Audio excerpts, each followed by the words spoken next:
Now usually, I try to make videos that inspire you to travel or chase your dreams, and I'd much rather you watch those. But I do realize that a lot of times chasing your dreams end up becoming a business. So I thought I'd lend a helping hand, or two.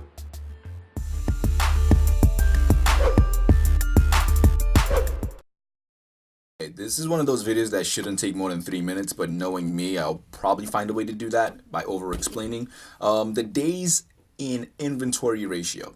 The key to actually remember about this ratio is that, number one, it relies heavily on inventory turnover, which we've spoken about in depth. We made a video about the inventory turnover ratio, right? Once you figure that out, really the only thing I can help you with here is remembering the number of days in the period. That's the one thing I see that's not emphasized enough when we talk about days sales and inventory ratio. A lot of textbooks or a lot of places where you see formulas would just say 365 over the inventory turnover. Well, if you calculate inventory turnover just for a month, if that's the period you're actually looking at is just 1 month, well, it's not going to be 365 days, is it? It's going to be the number of days in that month. Beware of February, all right? I say that word really weird, by the way, that month really weird. So that's it. So we're just going to, let's say it's over a whole year, which is not a leap year in this case.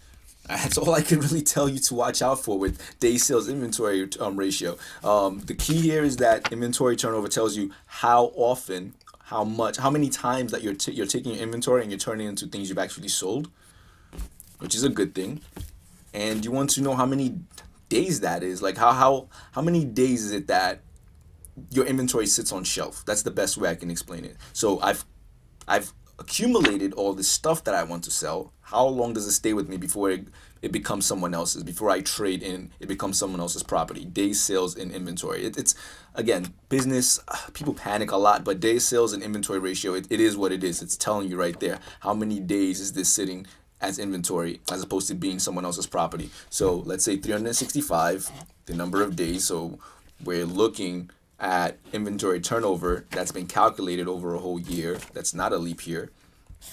365 days over, let's say the turnover is, I don't know, 10. We'll say 10. This probably, so I guess we're only, whatever.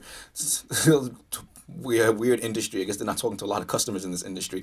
But I picked 10 because guess what? I get to do very, very simple division and say that it takes about 36.5 days for us to get rid of inventory. That's it.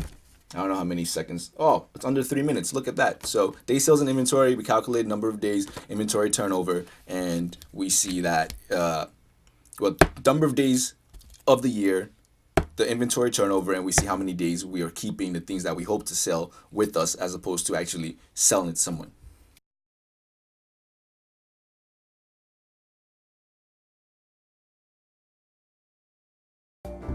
Thank you so much for watching. Turning a dream into a reality usually ends up becoming your business. That is why we have the Helping Hands videos. Subscribe, like, and feel free to leave a comment below. Don't forget to follow us on Twitter and Instagram. Fans of Kindness, our Facebook page, is also waiting for you. See you in the next video. Until then, be your best and never stop learning.